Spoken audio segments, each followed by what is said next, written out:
Welcome to TWitWoW, the best wrestling podcast made for wrestling fans, by wrestling fans, on the web today.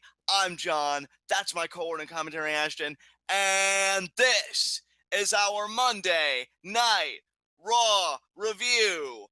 And I personally thought that this Raw, for the most part, was a boring show. Nothing really that got me angry too much, but I'm just like, my God, will anything good happen? But that ending segment, though, God, that was so freaking good, and I can't wait to talk about it. But, partner, what do you think of tonight's episode?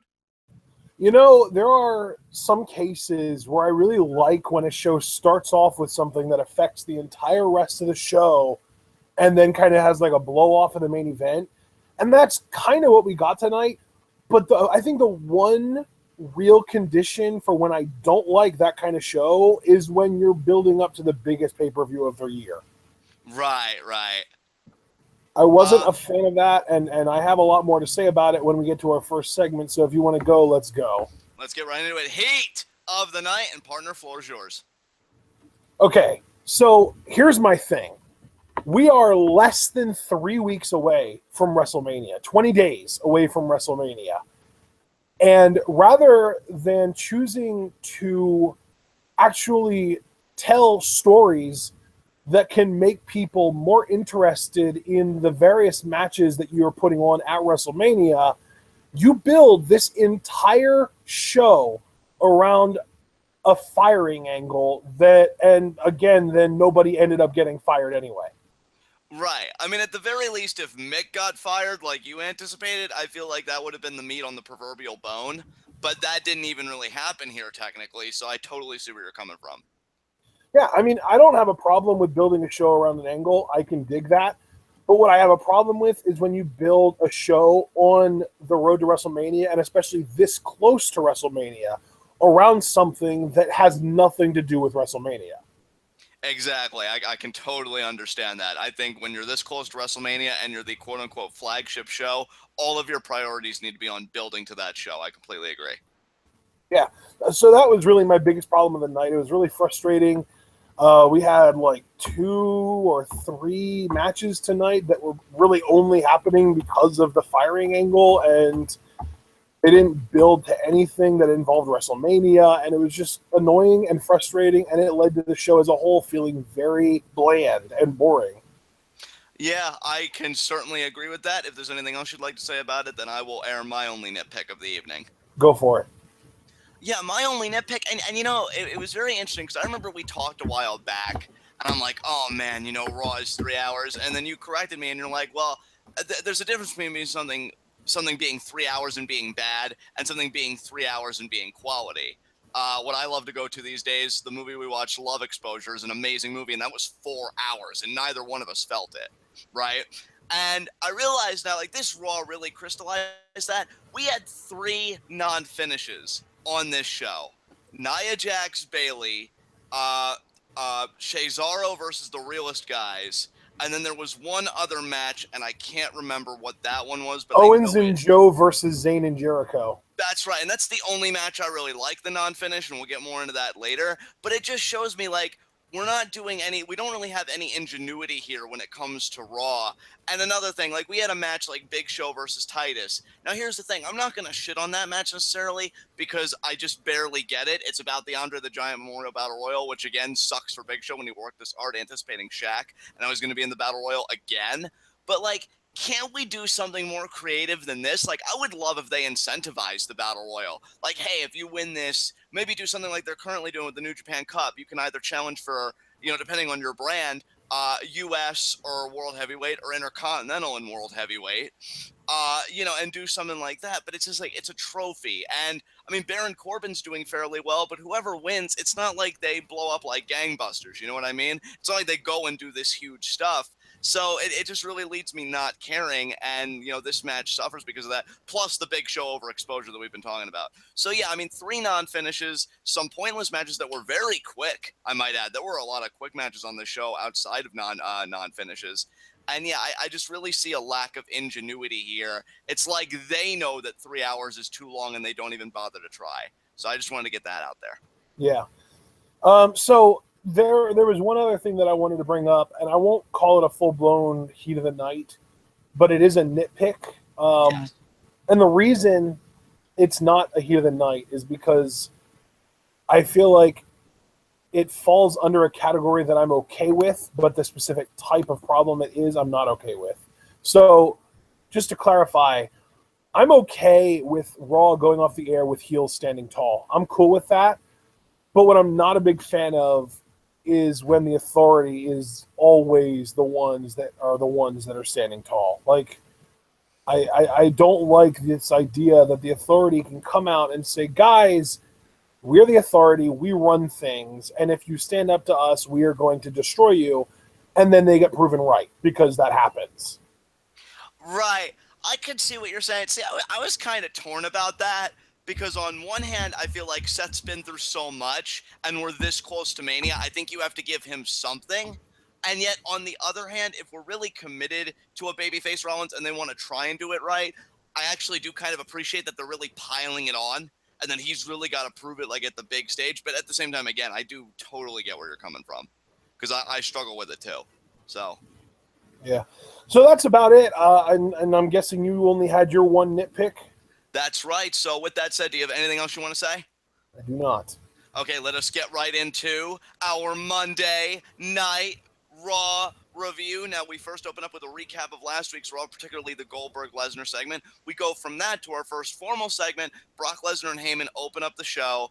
You know, for me, I like this promo. Heyman essentially said that Lesnar was going to conquer Goldberg at Mania. He just gave it finer dressing. You know, the one line, or the two lines, I should say, that I liked, Heyman saying that he could see the future, and for him, he sees that the future is Lesnar toppling Goldberg, and that the greatest comeback in sports history, you know, with Goldberg being Universal Champion, is going to be just ruined by Lesnar because Heyman's theory of WrestleMania relativity states F5 equals Lesnar goes up, down goes Goldberg. And that's how they end the segment. So Heyman's always a good talker. You know, it's just we know what it is. I'm still not emotionally invested in the match. For me, it's just let's get the show on the road. So what did you think about this? I am ready for Paul Heyman to take more of a backstage role and not show up on TV anymore. So you just feel like the promos have gotten played out? Yeah, I mean, I feel like every time he shows up, yes, obviously he has great delivery, but he says the exact same thing every single time with very little to no variance to what he's saying. And quite frankly, I don't need Brock Lesnar fights to be hyped up that much for me just because I know what I'm getting with Brock too. So you don't need a specific hype man just to build up Brock Lesnar. And Paul Heyman, as great as he is, it's getting old to me. I'm bored of it. Yeah, and I could entirely understand that. I really don't even know why Lesnar shows up if he's just going to stand around and do his little, like, you know, getting ready for battle when there is no battle coming kind of thing. But hey, he's making good money, so who am I to, you know, question him? Anything else you want to say about this segment? Not really. I mean, we can move on. Up next, we had Mick Foley in his office. Stephanie McMahon shows up, and she's all about, you know, she wants to work with Mick, and she tried tough love and it didn't work, and Mick does the whole, I respond much better to like a pat on the back. And Steph's just like, well, and I know that now, but now I want to teach you a lesson. And that lesson is how to basically think with your head and not your heart. And by the end of the night, I want you to scour the roster, and I want you to choose somebody that you're going to fire. Now, yeah, at the start of this, I actually like, because you know what, my thing was all of these interactions between Mick and Stephanie have been so pointless that I actually appreciated this segment because it puts some meat on the bone. Like, okay, now we're getting something material, or, you know, to use your term, like, we got an angle here for the show. Now, as far as the payoff, I agree with what you said in the Heat of the Night segment. Nobody really got fired, so it seemed like we were just playing around for no reason. I feel like we could have been more direct about Triple H Rollins, but whatever. I like this because I thought it was going to lead to something different, and even what we got, didn't mind, but we'll get to that later.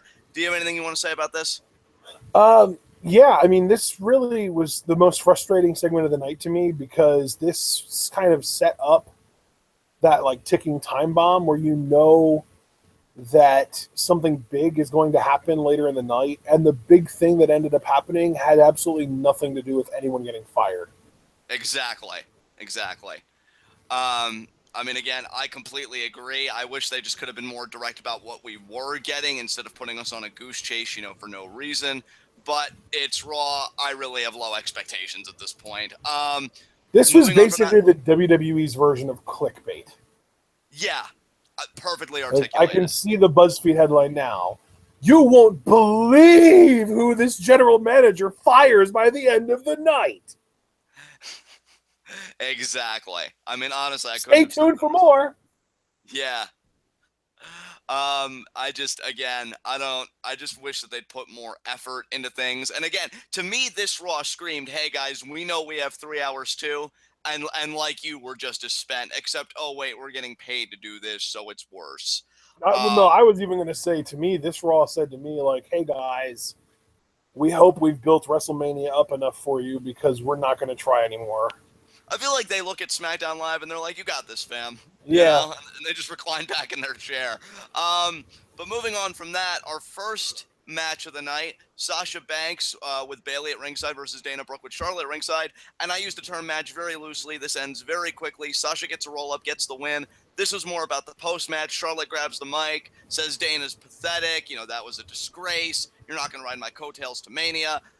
Dana socks Charlotte in the mouth, starts beating her up. Charlotte ultimately escapes, and I don't want to say the whole crowd, but there was a pocket of the crowd that was cheering, Dana, and I even put in my notes, this has Ms. Riley 2.0 written all over it to me. My only question is Dana going to find her way to the Raw Women's Championship match at Mania? What do you think? Hell no. So you don't think so? Okay. It's not so much that I don't think so. It's more that I can't even fathom who would be dumb enough to give her that kind of spotlight, given not only how terrible she's been historically, but even how awful she looked tonight in a match with one of the best in-ring workers that you have in your women's division. Right. I mean, to me, and I'm going to put this as politely as I can, I think Dana's radioactive. Like, I wouldn't put No, her dude, anywhere you're right, though. I mean, like, screw politeness. I'm not interested in being polite. I'm interested in being honest. And to me, Dana Brooke, I mean, not only has she never been good in the ring, she's proven on multiple occasions that she is highly uncoordinated. And over the last year or so since she came to the main roster, she's looking worse and worse every time she shows up from a physical fitness perspective. Again, you look at her, the Arnold Classic thing that she did a couple weeks ago, and she was hands down the worst female competitor there.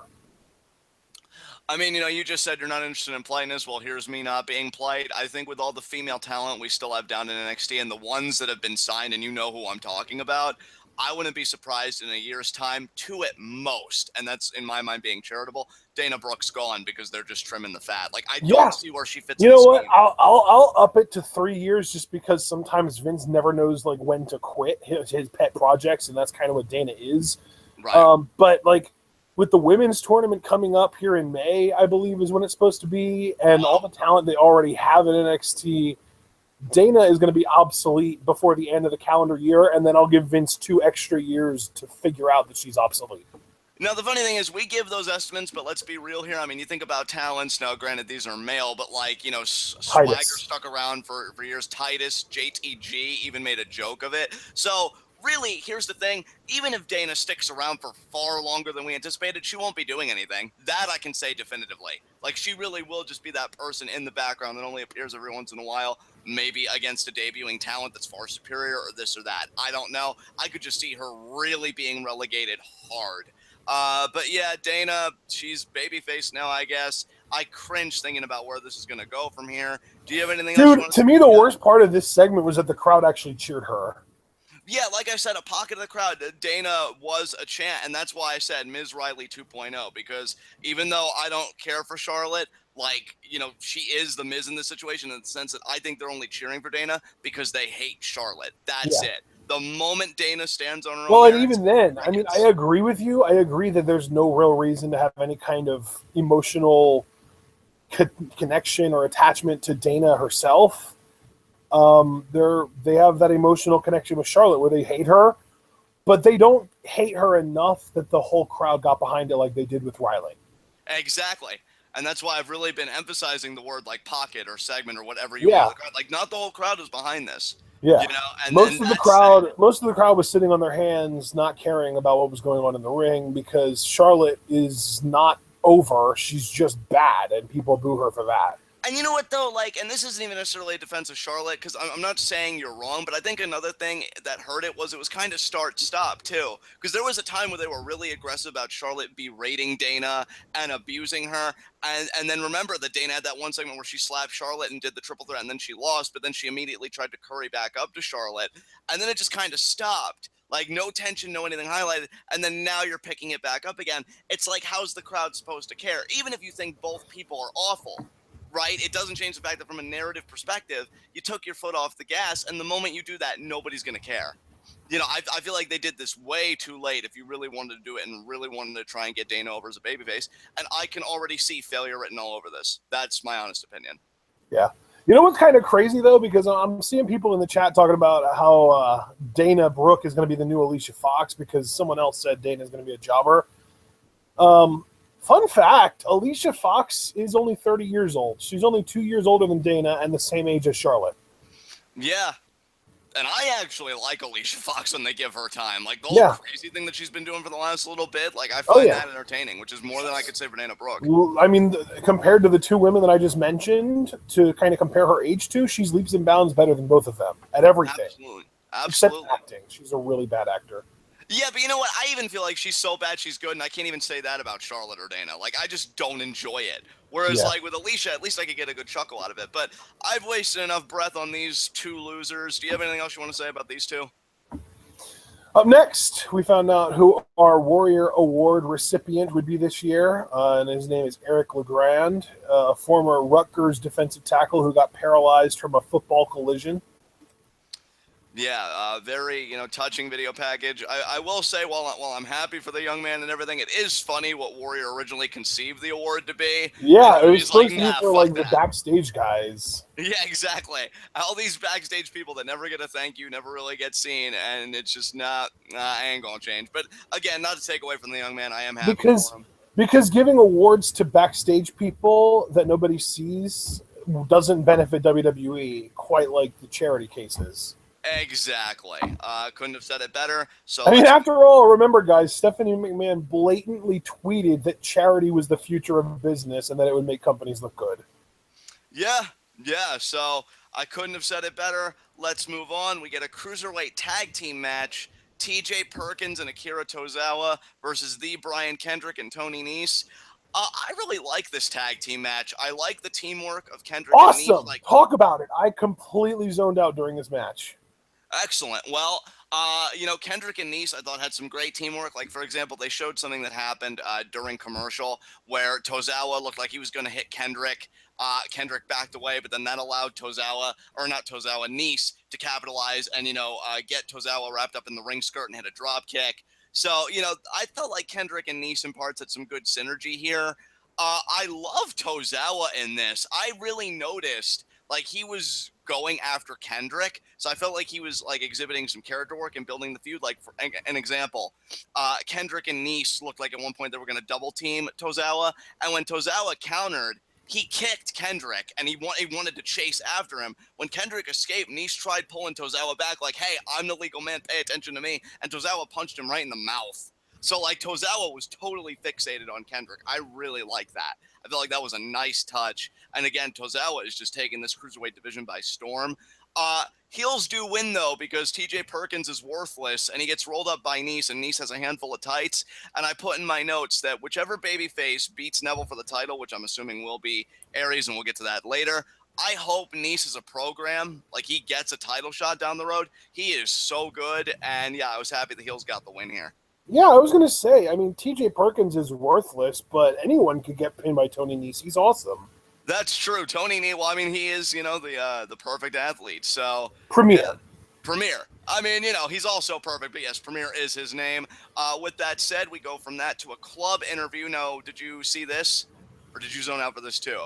Oh, no, I saw it. They're talking about all their accomplishments and how they should be the ones that get spotlighted in the tag team division, but everyone's always talking about Enzo and Cass and Cesaro all the time. Yeah, I mean, I like this from the club. It was short, sweet, to the point. They're like, we're going to take our spotlight tonight. And I Dude, do. I'm going to be completely honest with you. To Yeah. me, on Monday Night Raw, the tag team division is the least entertaining thing going on and has been for a while. You know what? I would agree. I would used to say the cruiserweight division, but I do feel like they've gotten their shit together lately. So now it's a tag division for sure. Yeah, they're bottom barrel. Which is a shame because I just feel like if you took the leash off the club or the chains, I have arrived, Curtis Axel. Dude, my whole thing is with the tag division, if you would stop letting Gallows and Anderson talk, and if you would just put them in matches with capable tag teams and give them 15 plus minutes on every show, they'd get over. Yes, absolutely. It's a shame because when they debuted, they really felt like a big deal, and commentary actually aided in that effort, which is rare, and they still fumbled the ball. That's really the shame here because I listen to the club talk and I'm like, it's not a bad promo, and they actually make a legitimately great point that they've beaten both the teams in contention here, and that they deserve more attention because they're the champions. But it's like it just rings so hollow given their booking. So yeah, good promo, but substance doesn't really mean much. I want DIY on Raw. Yeah, DIY versus the club and give those motherfuckers time. They would kill it. Not only that, but I want the Revival on SmackDown. Yes. Because Raw already has their version of the Revival in the current tag champs right now. Exactly. So, anything else you want to say about this?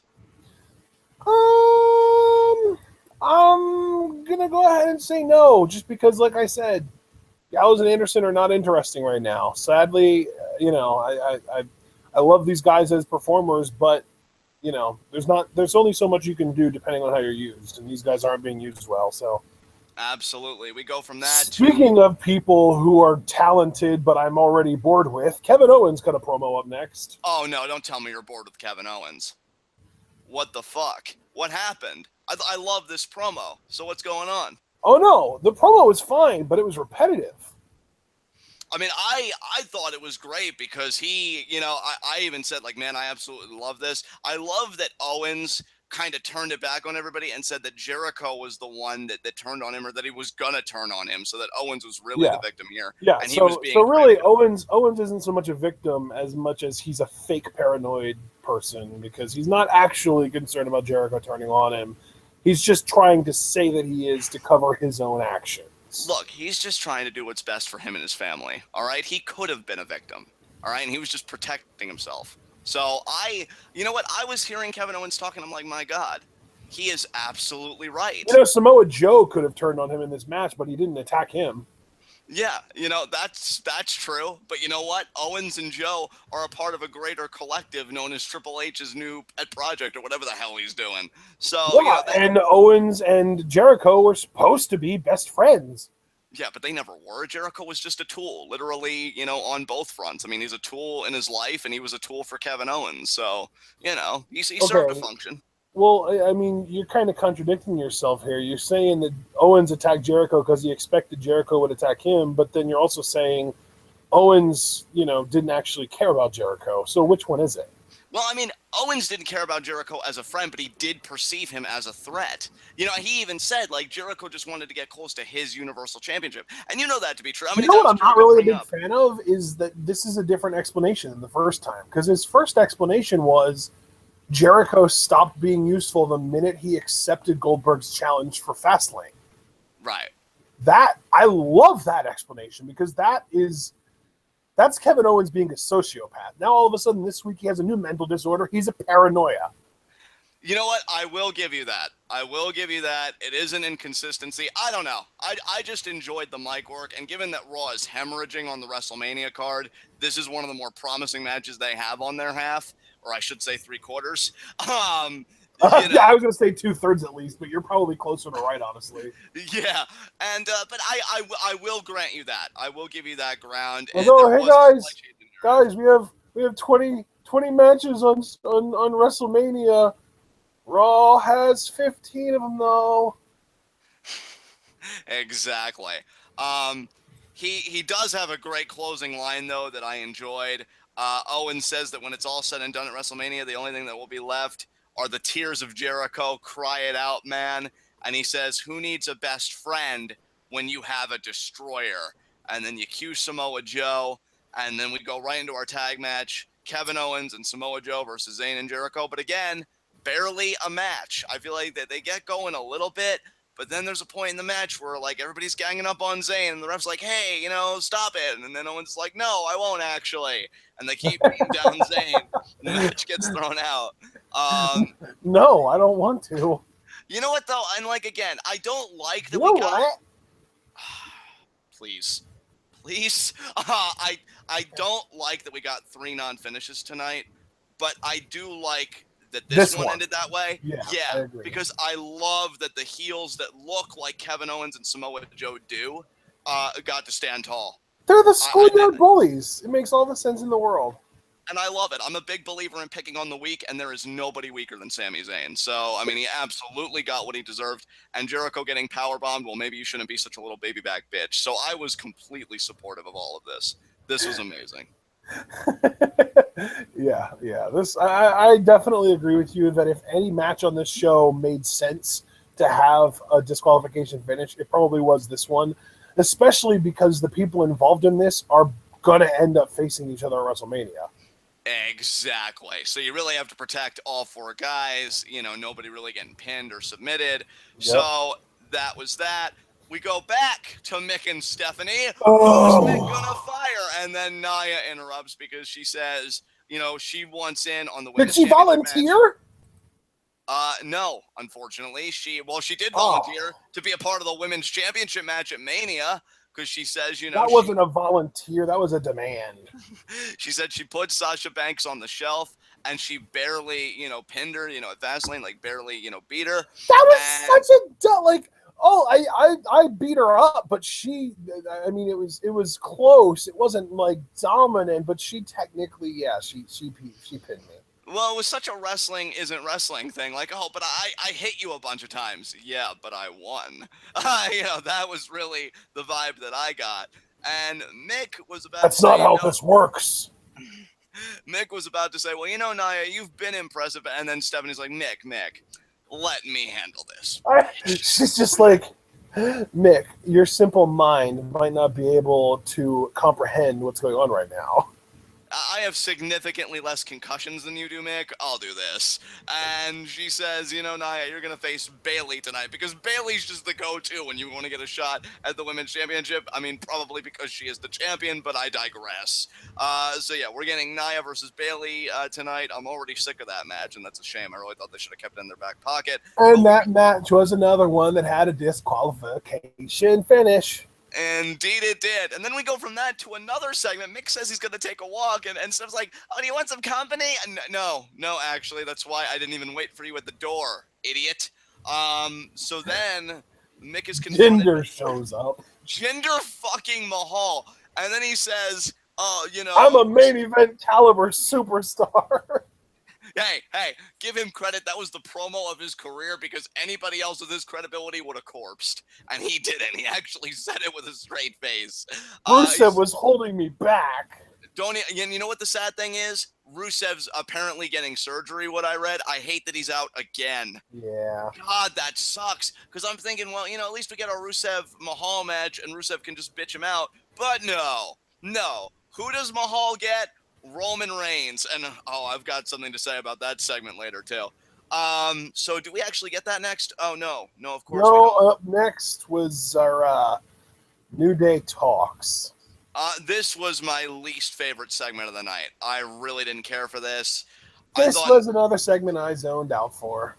I thought New Day was pretty much being like a babyface Miz TV. Because they would ask Big Show a question like, oh, what was it like being on the Jetsons movie? Where did you get that inspiration? Big Show would start to answer. They'd cut him off. You're going to be horrible hosts at WrestleMania, and I'm really getting sick of you guys as a 3-person, as a trio.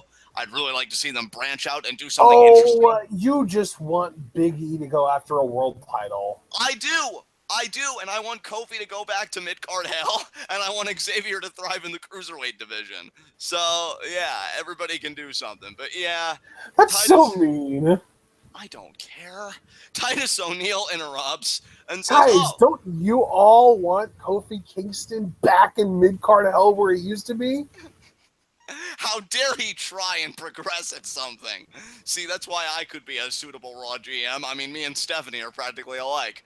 Yeah, you Titus, would have had no problem firing Sami Zayn. oh, I would have fired him in front of his family. Like, good luck affording your mother's health care, asshole. Get the fuck out of my ring.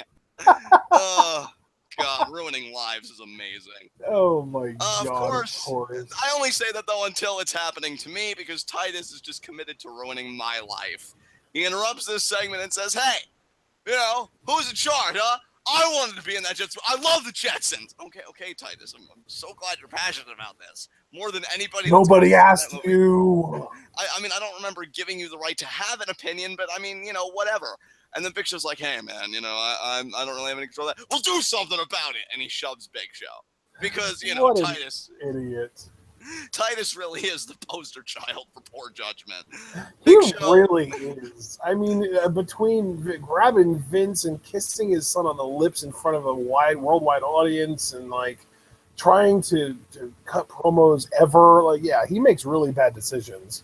Yes, and you know, I just want to address, because I'm really feeling myself, and I'm really feeling like a dick, because this Raw really did put me in a sour mood, save for a few segments. Bullet Club versus The Shield. Stop insulting my man, John. Sammy is bae. To you, I say, do better. You can do better. He's a failure. Anyway, now that I've put that nail in the coffin. Listen, man, Sami Zayn looks like a fit Seth Rogen. Yeah, that's certainly done him a hell of a lot of good. So after Titus tries to do something, and that was a failure, we get Bayley and Sasha back. Actually, no, we get Billie Jean King video package. Some female tennis player who was the first ever female athlete to earn over $100,000 in a year. Exactly. It's amazing the things your brain picks up on while you're passively watching something, despite being distracted for the most part. Yeah, exactly.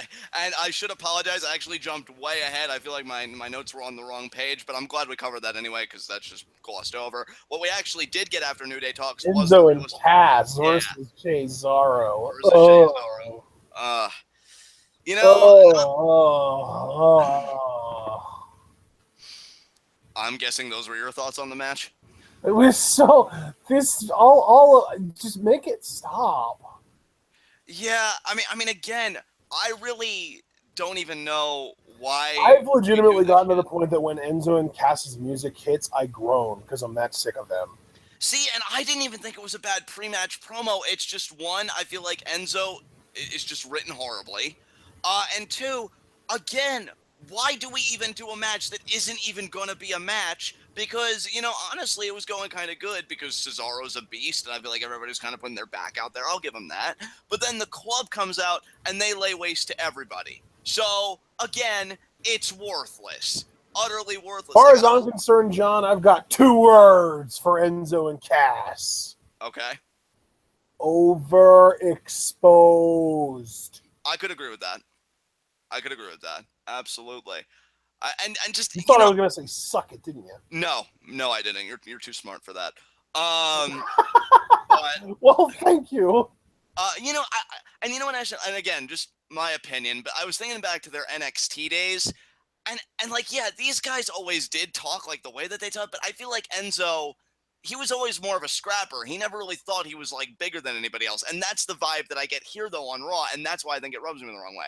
Like, why are you antagonizing Cesaro and Sheamus? I don't think he thinks he's bigger than them. I just think that he thinks that the guy that he associates himself with who is bigger than them is going to have his back no matter what.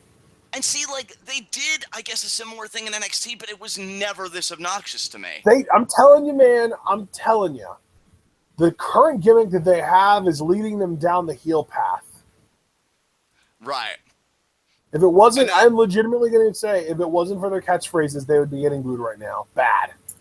Right. Now, let me ask you this, though.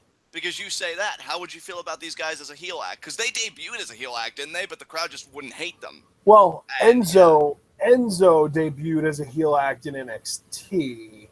Right. But I think once they started doing their regular shtick on the mic during their entrances, I think that was like them being babyface.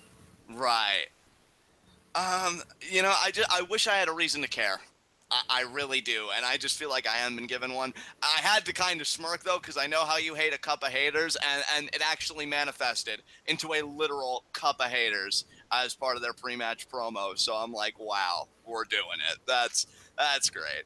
And then not only, and you know what I think I hate most about the cup of haters catchphrase? What's that? It's that Enzo feels the need to say it twice every single time. Yeah, that is Why true. can't it just be, oh, what do we got over here? A cup of haters, and then move on? It's always got to be a cup of haters, a cup of haters. Like, we didn't hear you the first time, really, Enzo? Yeah. And then this time, it's even worse because he says a cup of haters, for a cup of haters. So 3 whole times he went up one to just up the dosage of aggravation. It's just getting worse. It really is. It's like I take a pain pill and then I go to the doctor and I'm like, Doc, the pain pill didn't help enough. And he says, okay, take 2. And then I start taking 2 a day. And then the next time I go to the doctor, I'm like, Doc, I'm still in pain. You're not helping me. And he goes, okay, take 4. And then I go into the next time and I'm like, Doc, 4 isn't enough. And he says, all right, let's double the dosage again. Take 8. And then I die of liver failure. Exactly. Which is pretty much like watching Monday Night Raw, at least in my experience. Precisely. And that's actually where I was going with that analogy. Endgame. See, that's how smart guys do it. And speaking of people that aren't intelligent, the club. Because how the fuck did you think this was gonna go? Because then, immediately in the next segment, Foley meets him backstage, and he says, oh, you choose tonight of all nights to do this? With all the pressure I'm under? So pretty much like, he has a mind to fire these guys. He doesn't care that they are the champs. And the club's like, whoa, like whatever. And he's like, you know what? You could have had one opponent, but now you got 4 people to deal with. You've got yourself a triple threat at Mania. Gee, I wonder who saw that coming. Spoiler alert. Everyone suck less. What do we get after this? I'm just Gary Oldman GIF. Everyone. We got next Roman Reigns versus Jinder Mahal. I don't know what it is about Jinder, because between his match with Cesaro at Fastlane and then here, he gets way too much offense for his own good. Does somebody out there the like only Jinder? reason he got any offense in this match is because of the Undertaker's gong. Yes, and I did put that in my notes. So it was really about furthering the greater narrative. And then Roman Reigns wins with 2 Superman punches. Why? Because Jinder Mahal is too worthless to be speared, apparently. So Roman Reigns calls out The Undertaker, go to commercial, we come back, still waiting for The Undertaker. Shawn Michaels comes out. Here's the real... Okay, I'm going to do kind of a quid pro quo thing. I'm going to ask you, we're going to make this conversational. Was I the only one that got heel vibes from Roman Reigns' side of the mic? Because I feel like he was being very arrogant what?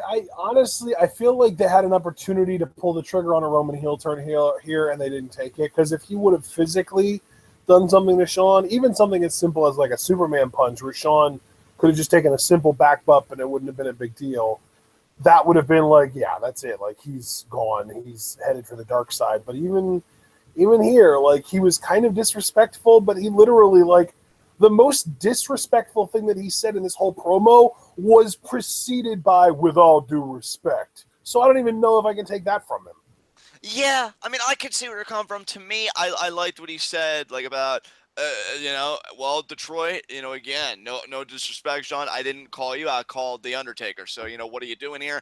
I like Shawn's half of the mic. I got to tell you, if I'm being honest, I really haven't cared for Shawn's appearances lately. Like, in the last few years, this is some of the best stuff he's done since he's made, like, just random appearances here and there. I love that Shawn Michaels has basically developed into a guy who shows up to back Triple H up, or guy who shows up to remind people that The Undertaker retired him.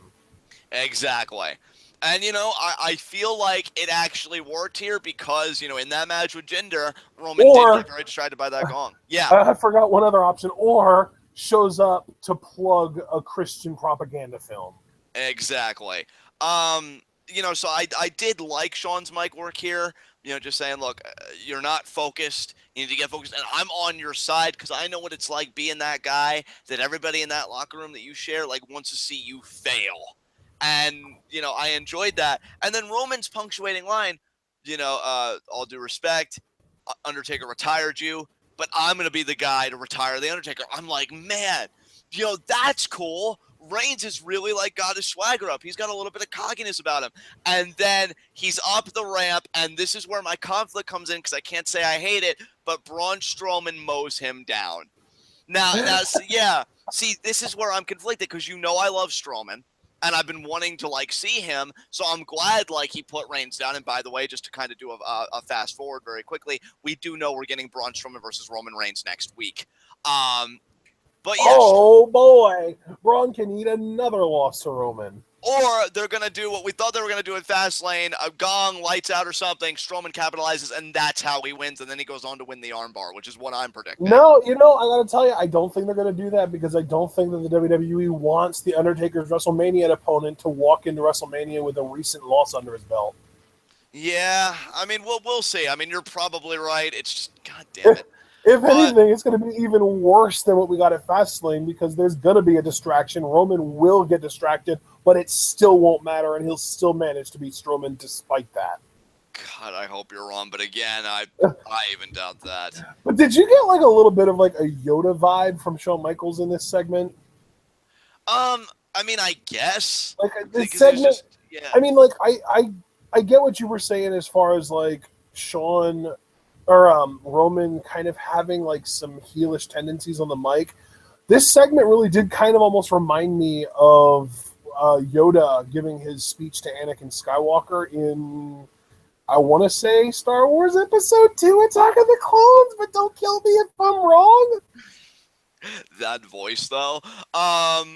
Yeah. Yeah, but see, here's the thing, though. The one where Yoda's fear is the path to the dark side, fear leads to anger, anger leads to hate, hate leads to suffering. It felt similar to that whole thing. And, yeah, he's telling Roman, dude, you're not in the right state of mind right now. You're going to end up not being able to handle the Undertaker at WrestleMania.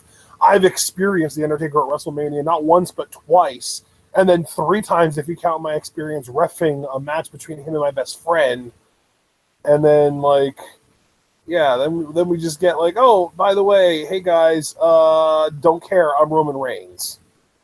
Yeah, and I like that. But see, here's the thing. Whether you're it was kind of heavy to me, or yeah, definitely about Reigns showing heel tendencies, the fact is it doesn't change the fact that it all became a moot point the moment Strowman mowed him down. Because that was meant to get that babyface sympathy right back. Yeah. Anything you felt about Reigns in that moment when he said, Taker retired you, but I'm going to retire The Undertaker.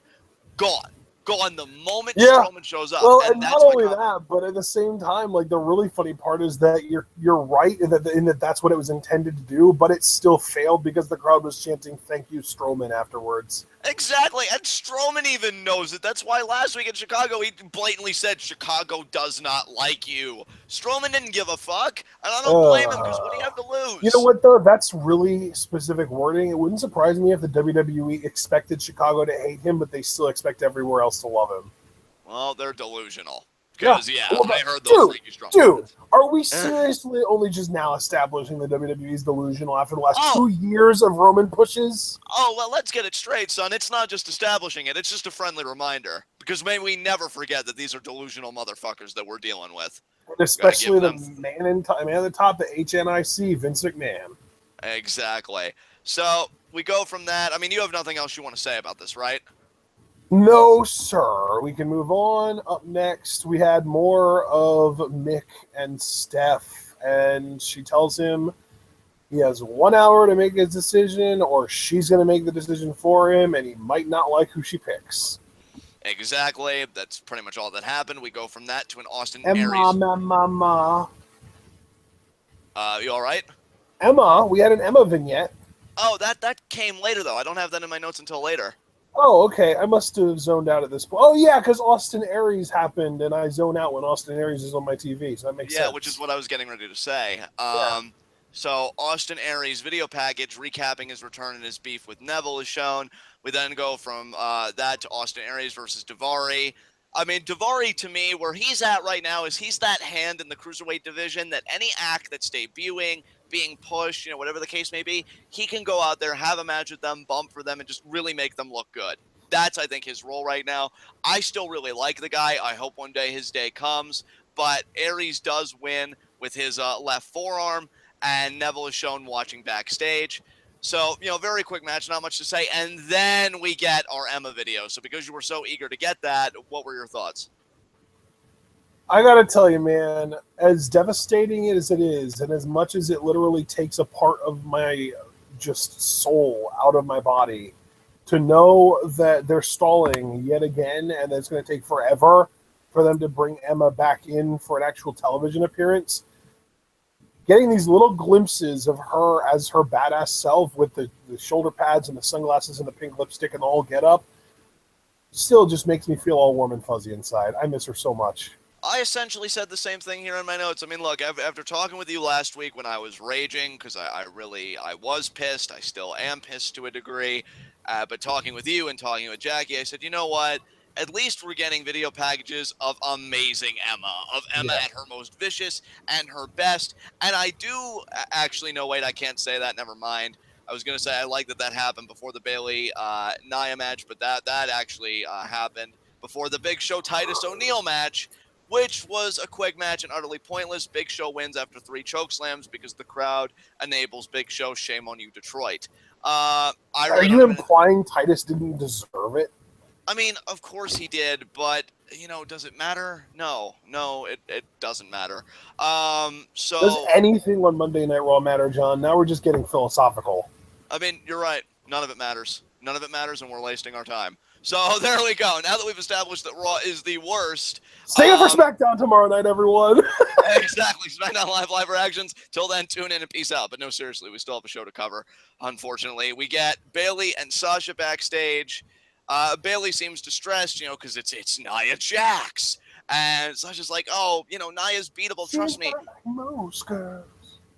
Nia's beatable, trust me, and just don't listen to the haters. And Bayley's like, well, what haters? And her face scrunches like, oh, people don't like me? What's happening?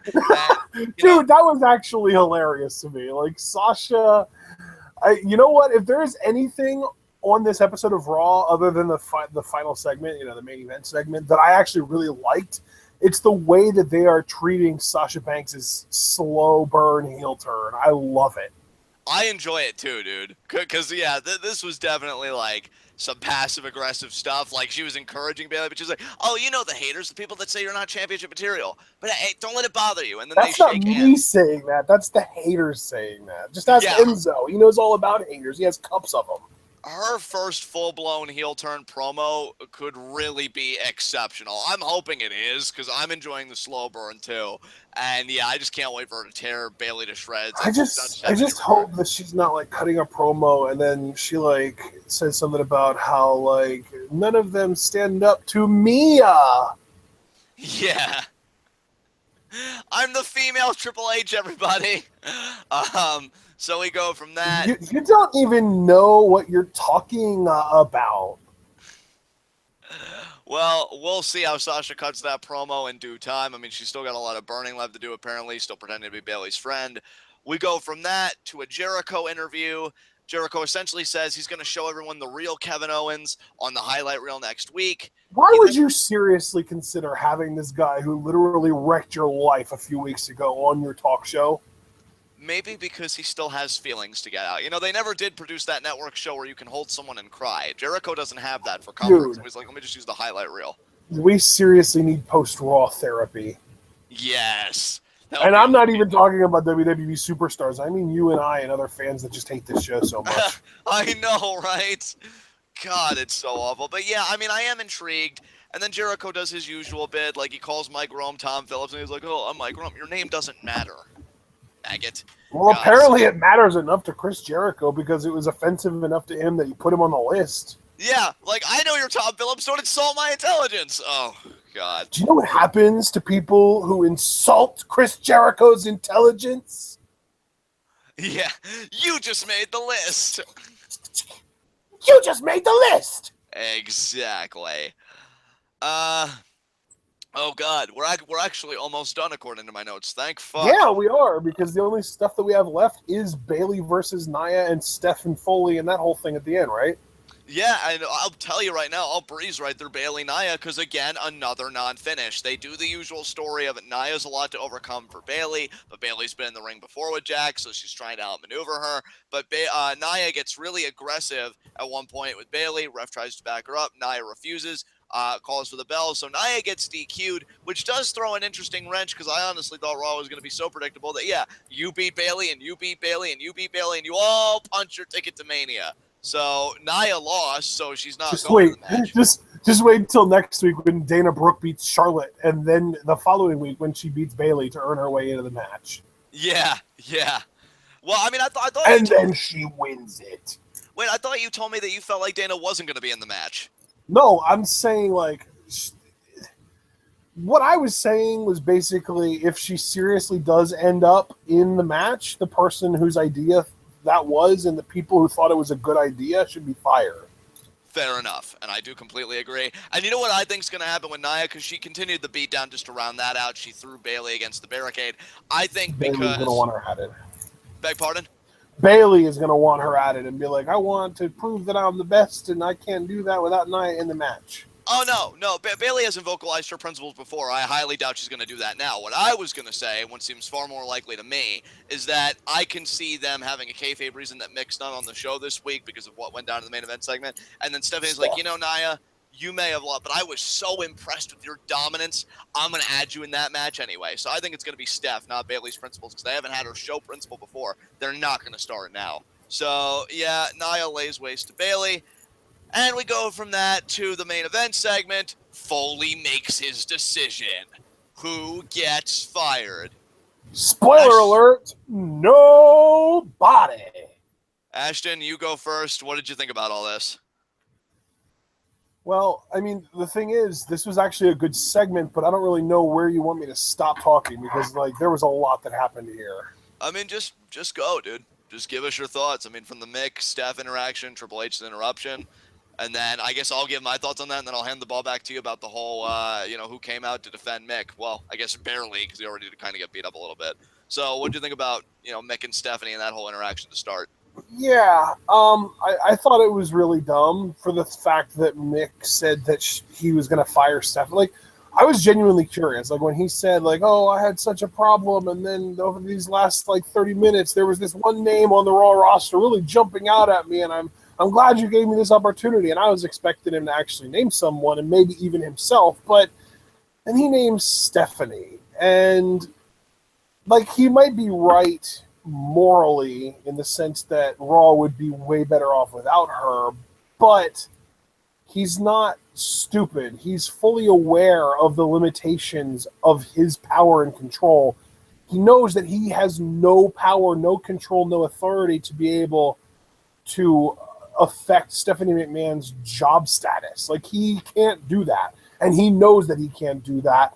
So basically, this was him coming out here on a pulpit, on a pedestal, trying to, on his high horse, with no intention of actually firing anybody, but attempting to use this as a medium to put Stephanie in her place, so to speak, which never happens. And, here's the funny thing, now that we've kind of had time to marinate on this segment. I like the idea that Mick was defiant. I feel like it would have had more bite to it, though, if he did what you thought they were going to do, and Mick fired himself.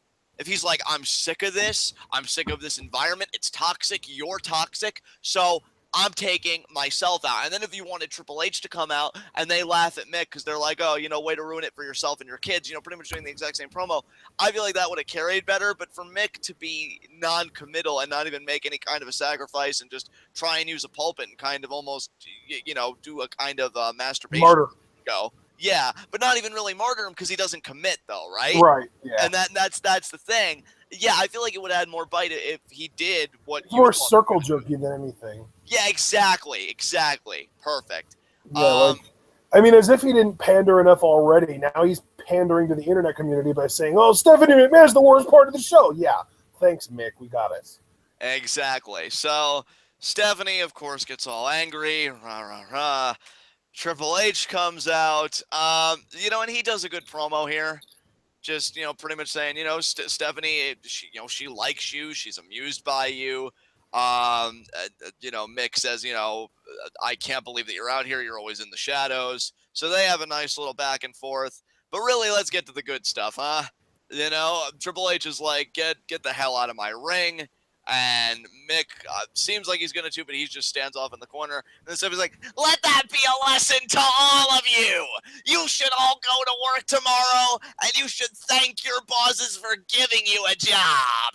And Dude, Triple H is like, oh my God. Like that, to me, like that, I get that it's heel heat.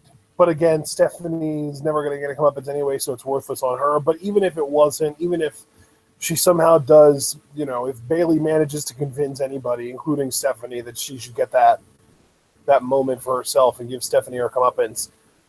But I've always had kind of a problem with Raw kind of addressing real life work situations, like the job evaluation thing that they'll do sometimes, where at the end of the night I'm going to evaluate how your job has been done over the last so and so many months, like what they did with Foley a few months back, and how they used to do it with GMs all the time and all that stuff. Like, job evaluations are a real thing, and people don't like to think about them, and by bringing them up, you're making people not want to watch your show, because your show's supposed to be an escape. And like Stephanie going on this tirade about how people should kiss the asses of their employers, I get that it's heel heat, but at the same time, it also makes me want to not even watch your show, because whether you're a bad guy or not, I don't want anybody to tell me that I should thank my employer for my job when, I don't want my job in the first place. I just have to have it to make money. And here's the thing. You're not wrong. And I feel like all of this could have been, like, forgiven, right? But the problem is, this final segment was very pro-autocracy. Because, first of all, they come out on top, right? And then the music hits. And I'm not going to lie, and I mean this as a compliment, they got me. Because at first, I'm seeing Rollins on this one crutch, and I'm like, Seth, I love you, and I don't even mean say this to be cruel, this image looks pathetic. Like, you're looking like you're going to fight Triple H on one crutch, and then he just stares at Triple H, puts the crutch off to the side, and he drops it, and I'm like, oh, yes, finally something good. Finally. And Rollins goes in there, and he gets the better of Triple H at first, and I'm like, yay, we go home happy. Rollins is triumphant. Yes, I roll with Rollins, baby. Yes. And, the Seth Rollins mark in me full force. But then Triple H is like, this is quite a dilemma. He's over, and I've actually suffered something. I've got to get my heat back. The crutch. And he gets it, and the rest just goes to shit. Now, again, part of me doesn't hate it because Seth has already had so much piled on. You might as well fucking commit, and let's just hope he gets the win at Mania, which I'm assuming he will. But, man, any badassery that Seth had dropping that crutch, man, is gone the moment Triple H hits him in the knee with it. And then he just beats him down, does the inverted figure four. And again, great selling by Seth. Like, come on, nah, all the pain. And Triple H is like, I'm Triple H, I'm dominant. And, it's I will say, though, I loved the inverted figure four. Like, that, if Triple H decides to embrace that as, like, a new, like, sub-finisher, I would be really cool with that. Yeah, I'm hoping that's like a dramatic spot in their Mania match. Like, he just gets it in there, and Seth, like, really struggles to get to the rope. So, yeah, that was cool. But, yeah, I get what you're saying, because you do all that. You're like, oh, the powerful, they're supposed to rule, and you're all weak, and you should be thankful for the powerful and your bosses because they do this. Yeah, very pro-autocracy, because then Seth's like, now, wait a minute here. You can stand up to power. No, you can't, apparently. You get snuffed out. So, yeah. 1984. Because I just feel like, if Vince McMahon did something like we saw with Triple H 79, the crowd could count on Stone Cold to come out and stun his ass, and you could feel better. Because you could say, dude, you want to know what I really was hoping would happen tonight, though? And I know that there were some rumors that Finn Balor might debut, and based on that, there was something that I would really hoped happen. What's that? I hoped that when Seth came out, he would get in the ring and he would get the one up on Triple H, but then Joe and Owens would come out and they would both be like beaten down on Seth while Triple H recovers, and then they would like hold Seth as Triple H starts wailing away on him, like punching. Maybe he thinks about like going to get his sledgehammer, and then like right as Triple H is looking like he's either about to use the sledgehammer or just hit a pedigree on Seth. Lights go out. You hear the heartbeat. Balor is back. He comes out. He and Rollins go after Owens, and Joe fully locks in the mandible claw on Triple H. And then we get a coup de grace, a Seth Rollins pedigree, and the continued mandible claw all at the same time as like a triple spot. That would have been amazing. And you know what the thing is, too? Like, Triple H has been working house shows, so you could have very easily had the final match before WrestleMania on Monday Night Raw be Seth Rollins, Finn Balor, and Mick Foley versus Triple H, Samoa Joe, and Kevin Owens. You could have had Balor and Rollins work the majority of the match for their team. Maybe they tag Foley in for a single mandible claw spot, and then he tags back out. And that could have completely worked. And they could have even done a really interesting thing where they could have been like, oh, well, Mick, if you win this match, you get to stay GM. But if Triple H wins, you're fired. Yeah, that would have been interesting. And I just want to answer very quickly, at least give my perspective. Because Draven G asked, but why would Finn help Seth? The way I'd spin it is you could even tell a story, because I've seen images on Twitter of like Seth and Finn hanging out when they're recovering. And Seth could say, oh, when I got injured, it suddenly made me think about Finn. And I felt bad about what I did, which would compliment the promo about how he said he felt like he had this coming. And he could say, I reached out to Finn and we reconciled and we said, we were two guys in NXT, we did great things for NXT and now we want to do great things with WWE, but Triple H is in the way. And, have this fortified front. That's how I would spin it, personally. And, that's another thing I just want to say as a side note. And now, again, I'm not going to fully criticize Raw because they still have a little bit of time before Mania, but that's also kind of the problem. Like, if Finn's good to go, because I told you how he worked that live event in New York, if he's good to go, what is he doing at Mania, and why aren't we giving that priority right now? Like, you clearly have enough time to do Big Show versus Titus O'Neil and talk about the Andre the Giant Memorial Battle Royal, but Finn came in like gangbusters, and everybody's, like, waiting for him. Where is Balor? So I wonder if he'll show up next week. I'm telling you, I know WWE is high on Finn, but I think that you think that they're way higher than on him than they actually are. Well, I mean, I only have that perception because he beat Roman Reigns clean on his debut, and then he won. I know, but you've got to remember the context of Finn's debut. He debuted, and yes, he beat Roman on day one, but this was post-suspension. We need to punish Roman to make it seem like he's being held down by the man so people will cheer him in a month. But then winning the Universal title at SummerSlam? Yeah, over Rollins, who was, kind of not even set up in a great situation where he was a heel who had no heat because people liked him. I guess I could give you that. I don't know. I feel like, look, on the Raw side, and I really don't care what side you're on, if it's Mania, you should use every card at your disposal, and I'm even wondering, like, is Finn even going to be on the card, or is he going to be like... Yeah, and you know what? I saw Javaris Carter in chat said, and I agree with this, they might not even bring him back until the post-Mania Raw. Which I think sucks. That really sucks. But regardless, Triple H stands tall. Finn is just like, oh, God, my knee all over again. And Seth, sorry, got Finn on the brain. Seth saying, oh, my knee all over again. Perfectly understandable. And, that was Raw. So I enjoyed the segment, but, man, autocracy wins, man, and took the wind out of my sails. The Seth Rollins mark was like, oh, yeah, and then, okay. So, all right, do you have anything else you want to say about this before we get to our next segment? Well, that happened. Exactly. All right, high spots and low shots. My low shot is the club because you're the two fucking dumbest people on the roster, and Titus O'Neil is a thing.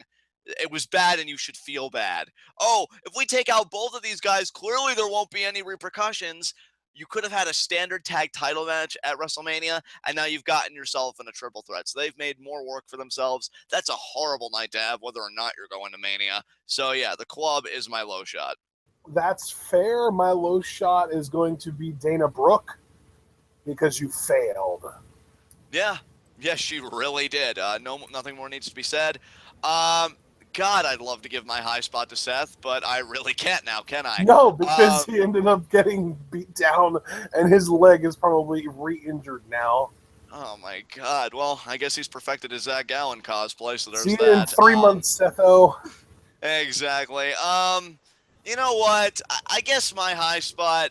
You know what? My high spot is going to be Kevin Owens because I thought he cut a great promo, and you know what? He got the better of Chris Jericho this week with the pop-up power bomb. So I'm gonna say Kevin Owens is my high spot, but not really a great crop of candidates this week in my mind. Who's Yeah, your high spot? that's fair. I think I'm just gonna have to make my high spot Roman or Braun Strowman for the sake of like he was really over tonight. He beat up Roman Reigns and got cheered for it. God, I love Braun Strowman, and I love that you made him your high spot. Um, And he was one of the very few entities on Monday Night Raw tonight that wasn't overexposed to a ridiculous degree. And then when he showed up, it was actually fun and exciting. right. Um, Okay, time for our last segment, Raw Request. Oh Really, boy. really, for me, again, my biggest problem, and it really crystallized for me, this is a 3-hour show, and I feel like WWE is aware of it, but they just don't really have the passion for it. Like, okay, what can we do? They don't really look at it as a challenge, they look at it as a burden. I mean, three Yeah, it's not like, non-finishes. guys, we have 3 hours. This is so much room to work with. Let's fill it. It's Okay, more along the lines of, like, guys, we have 3 hours. What the hell are we going to do? yeah, and that's just it. Like, rather than saying, like, oh, let's give this guy time, or oh, let's extend this match some. You had quite a few quick matches on the show and 3 non-finishes. When you have 3 hours, do something with it. Really, really do something with it. And as far as my Raw request goes, I mean, yeah, I could say that, but that's another broad brushstroke. To be more narrow, don't bitch out Braun Strowman a second time. I mean, I'm sure you're going to, but Jesus, like, even if it is with the Taker interference, I'd like to see him beat Roman and then go on to win the armbar, because I could really see Strowman being a world title contender this summer. I don't know where he's going to be after the draft, but that's neither here nor there right now. So yeah, my request: don't fuck up Strowman again. Just have him get the win, have him win the armbar, and let's just get this show on the road. So that's my Raw request. What's your Raw request? My Raw request is specifically for the next 2 episodes of Raw. Act like it's the road to WrestleMania, please. It didn't feel like it tonight at all. Yeah, it really didn't. It really didn't. Um, Not even really gonna add anything to that. Do you have anything else you want to say? I just yawned because that's how Raw makes me feel. But no, I have nothing else to add, and we ended tonight's episode of Raw TWitWoW in near record time. I'm impressed. Yeah, I really wanted to get through this quickly because they don't deserve the air I breathe. So with that said, SmackDown Live guys, reactions tomorrow night, everybody. yes, and I'll be plugging that again before we leave. But in the meantime, guys, this has been Raw. Oh, actually, you know what? I wanted to let everybody know as far as SmackDown Live reactions go. Hopefully, nothing goes wrong, but I am. It's snowing, and we're supposed to get like 2 feet of snow. So if my power goes out, there's literally nothing I can do to make SmackDown Live reactions happen. So I apologize ahead of time if SmackDown Live reactions do not happen. You'll know that it is entirely because I literally just had a power surge and I can't connect to the internet to get on to do live reactions with you guys. Hashtag fuck the snow. But Right? yeah, 2 feet. 2 feet in the middle of freaking March. yeah, I know. We're supposed to here in New Hampshire, like 2 days, they're calling for snow showers. I don't know if it's Thursday, Friday, Wednesday, Thursday, but like somewhere around there, they're calling for snow showers. So should be interesting, and by interesting I mean painful. But in the meantime, this has been Raw. This has been TWitWoW, the best wrestling podcast made for wrestling fans by wrestling fans on the web today. I'm John. That's my co-ordinator commentary, Ashton. Guys, check out every link we have in the description box. We have our Twitters in there. We have the Patreon in there, the TWitWoW Teespring store. Everything's in there, so please go check it out. Now, as far as content goes, let me break it down for you guys. Tomorrow, SmackDown live reactions, as we just got done saying. Now, it's a bit precarious because of the snowstorm Ash is going to be experiencing, and that I will soon be experiencing. But, for right now, it's a go. SmackDown live reactions at 8 p.m. Eastern time. Be sure to join us there as we're taking the SmackDown road to WrestleMania. Wednesday, it's Lucha Rewatch. Episodes 3 and 4 will be covered. 3 p.m. Eastern time is our meetup for these recordings. So join us there. Thursday, I know we've got another Patreon review. I don't know what show it is. I don't know, partner, if you know. WrestleMania 19. WrestleMania 19. I'm assuming that'll be 8 p.m. Eastern time if I had to guess. So, Yep. be there for that. And then I also want to say, it's not a Patreon request, but the following week on Thursday, we will be live reacting to the New Japan Cup finals. Yeah, which are looking very interesting. I'm very curious who is going to make up the finals. Also on Wednesday, though, so it doesn't escape me, you're still going to be getting your NXT reviews, guys, because we're still on the road to take over Orlando. So Wednesday, you get Lucha Rewatch, episodes 3 and 4, and you get NXT. And then Thursday, yes, again, WrestleMania 19, Patreon request review, 8 p.m. Eastern time. So with that, one final thing I want to plug, Q&A. It is the 14th today. It's after midnight now. You've got 17 days. Q&A number 9 this month is March 31st because we do it the last Friday of every month. Now, you guys, when this video processes, you can comment your questions on this video. You can tweet at us. Again, our handles are both in the description. You can check out the TWitWoW Facebook page. Be sure to leave a like to that page and message us. I know that's Alex Foster's personal favorite method for submitting questions. So you have a multitude of mediums you can exercise to get your questions in. The cap is 4 questions for this and all subsequent Q&As. We feel like 4 is the sweet spot. So you can divvy up these questions anyway, and you can ask questions of any nature within reason. We'll let you know if we feel it's a bit much. But yeah, just get your questions in. Ask whoever you want to ask, whatever's on your mind, and should be a good Q&A. I know I've already gotten like quite a few questions, but there's still plenty of time to get stuff in if you guys want to. So get to work if you haven't yet. And with that said, guys, again, we will see you for SmackDown Live reactions tomorrow at 8 p.m. Until then, tune in and peace out.